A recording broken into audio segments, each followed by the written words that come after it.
Yuk. Assalamualaikum warahmatullahi wabarakatuh. Para pemirsa serta hadirin sekalian, marilah siang ini disimak adanya hadis yang menerangkan tentang Al-Quran tidak terbakar api. Nantinya terserah pada pemirsa mengantisipasi hadis tersebut.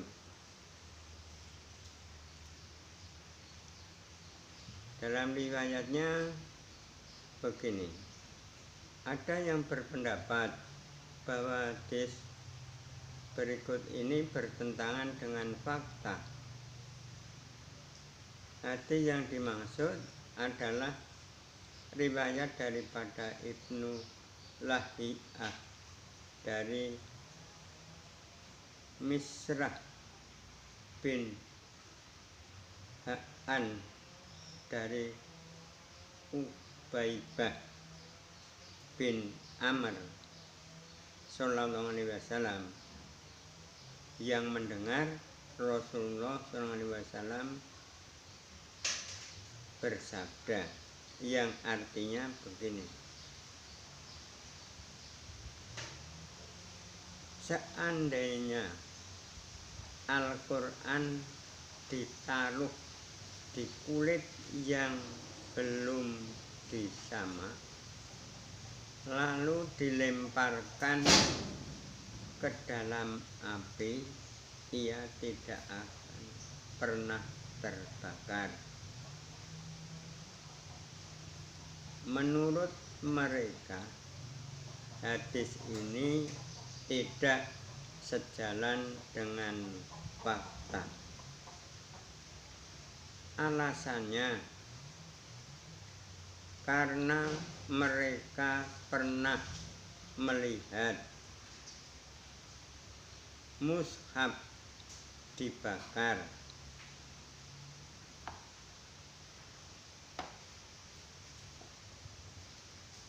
Faktanya terbakar seperti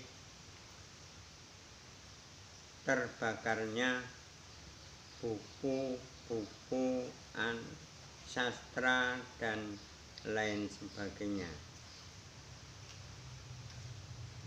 Menurut kami, jika mereka memahami seperti ini, maka mereka telah melakukan takwil yang salah terhadap makna hadis tanpa mereka sendiri.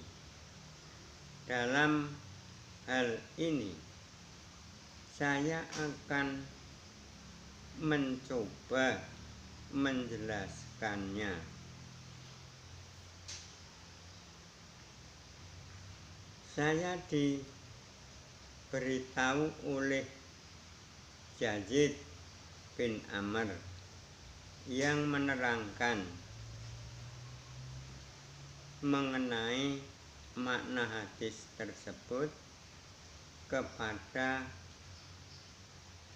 Al-Asfi. Maksudnya adalah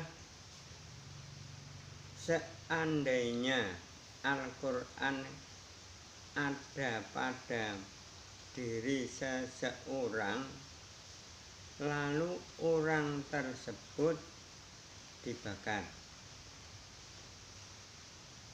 ia tidak akan terbakar. Yang dimaksud oleh Al-Asri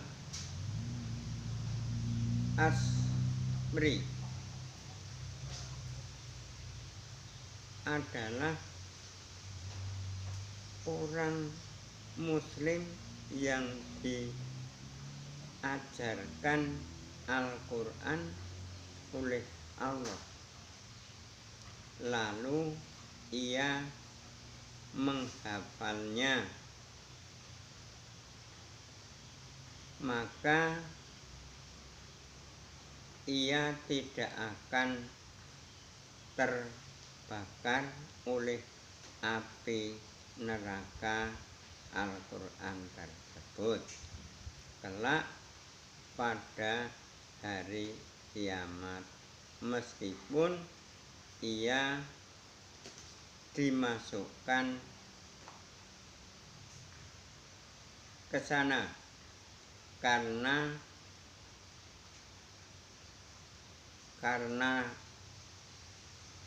dosa-dosanya ini sejalan dengan perkataan Abu Umam, hafallah Al-Quran,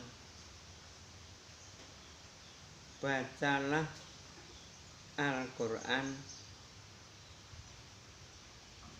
janganlah kalian mengingkarinya. Sesungguhnya Allah Subhanahu wa Ta'ala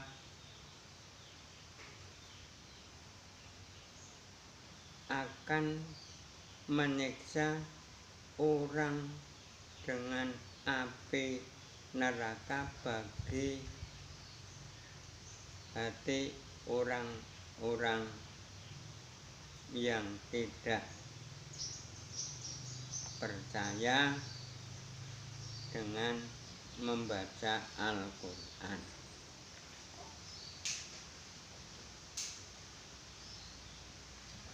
Dalam hal ini tubuh fisik seseorang yang menghafal Al-Quran digambarkan sebagai kulit yang belum disama.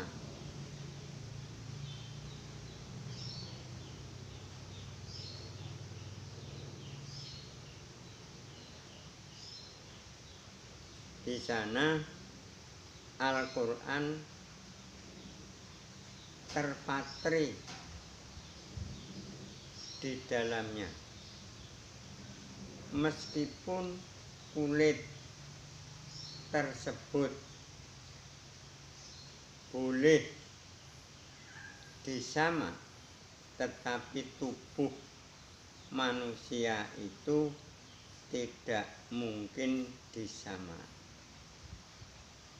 Oleh sebab itu, dalam hadis ini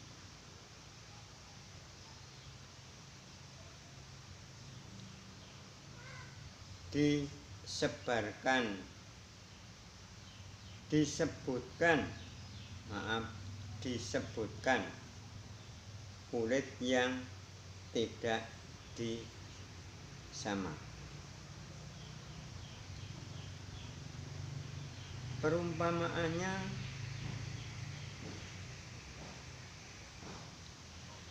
dengan perkataan Aisyah sallallahu alaihi wasallam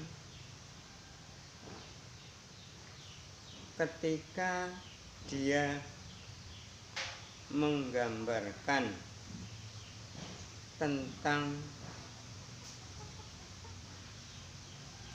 bapaknya kepada kepala tetap dalam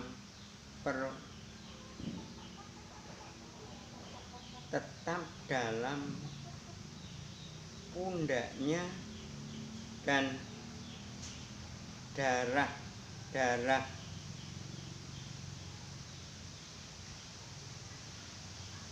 yang tertahan dalam kulitnya yang ia maksudnya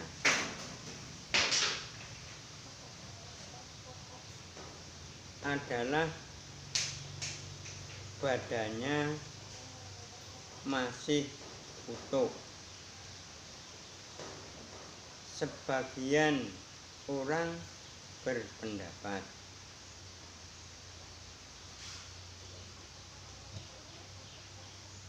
badannya,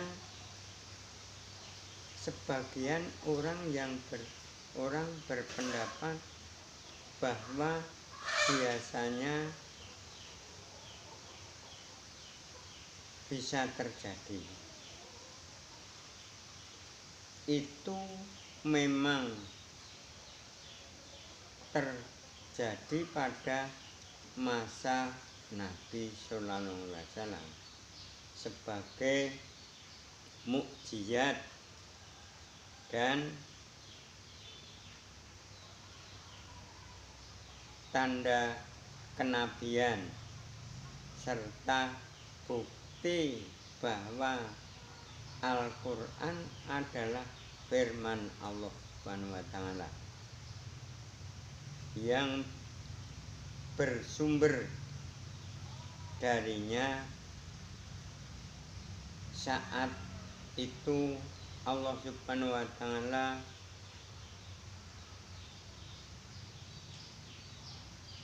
menunjukkan tanda-tanda kekuasaannya dengan kejadian seperti itu.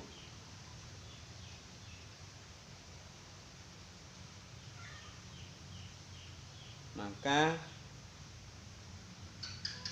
itulah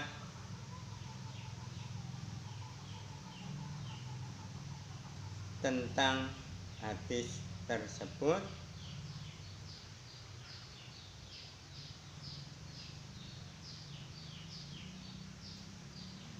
Lebih-lebih yaitu pada menentang kaum musyrik.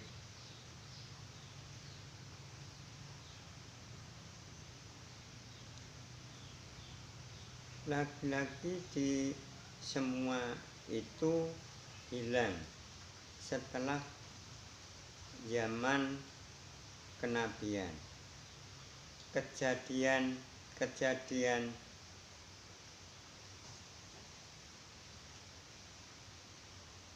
yang luar biasa seperti itu juga sejak pada masa nabi-nabi yang lain, seperti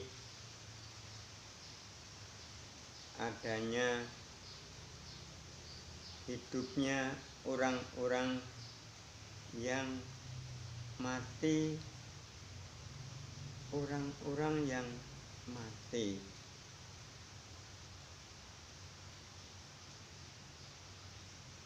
bisa seperti serigala bisa bicara, unta bisa mengadu,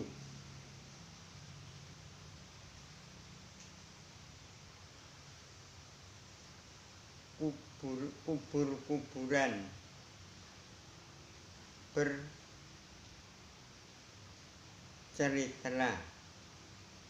Itu sebagai ibarat pada zaman dahulu. Akan tetapi semuanya itu berakhir setelah berakhirnya masa kenabian mereka. Jadi pada zaman dahulu itu kalau mengantisipasi hadis-hadis tersebut, yaitu di fakta akal itu kiranya kurang menerima, akan tetapi itu fakta jelas pada zaman kenabian. Dan sekarang sudah berakhir setelah nabi-nabi berikut ini. Ada juga yang berpendapat yang dimaksud adalah Al-Quran itu bukan kulit yang belum disamak dengan begitu. Jika Al-Quran ditulis pada kulit yang dilemparkan ke api,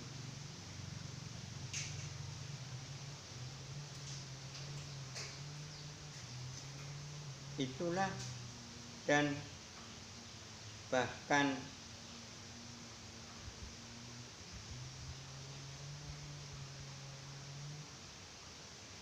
terbakarnya Al-Quran tersebut. Akan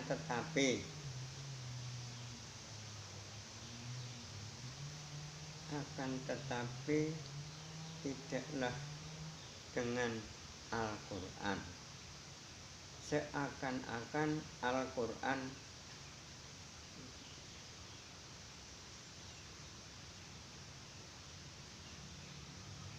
meningkatkan dari menjaganya diri api itu.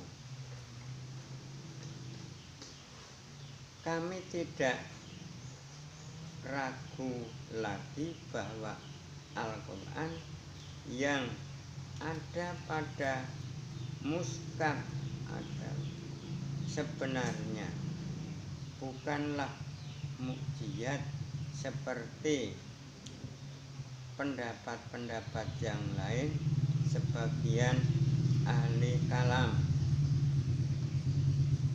Sesungguhnya apa yang ada pada mushaf adalah bukti adanya Al-Quran dari Al-Quran dan bukan sebenarnya Al-Quran.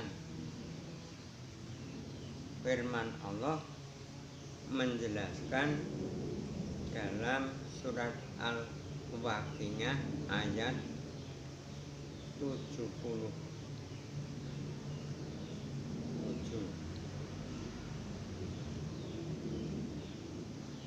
yang artinya begini: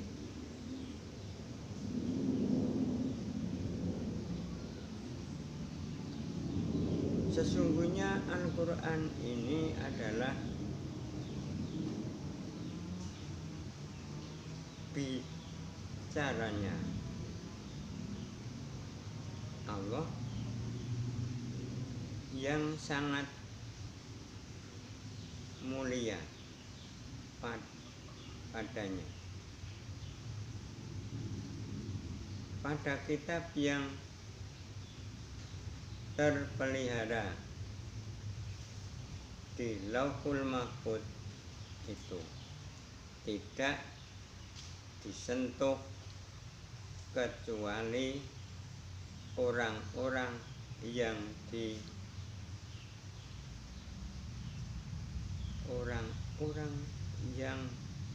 disukainya. Al-Quran surat Al-Waqiah tersebut meriwayatkan begitu. Jadi Rasulullah SAW berkata, janganlah kalian melakukan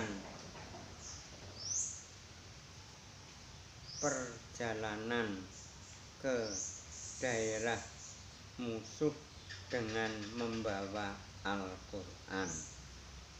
Maksudnya dengan muskab atau maksud tersebut yaitu tidak dilarang membawa Al-Quran. Hadirin sekalian, kalau mengantisipasi kedua hadis dan fakta ini memang seakan-akan ada tolak belakang.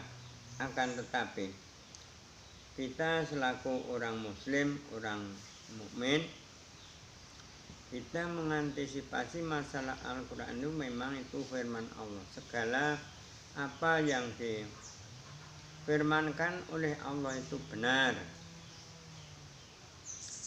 Apapun itu benar. Biarpun adanya kulit yang Allah memang itu menghendaki sebagai dekatnya Al-Quran tidak terbakar, bisa saja. Jadi kita memaklumi adanya fakta-fakta tersebut adalah adanya kemuliaan, kebesaran firman Allah Subhanahu wa Ta'ala tersebut, adanya lewat firman-Nya itu yang dipaparkan oleh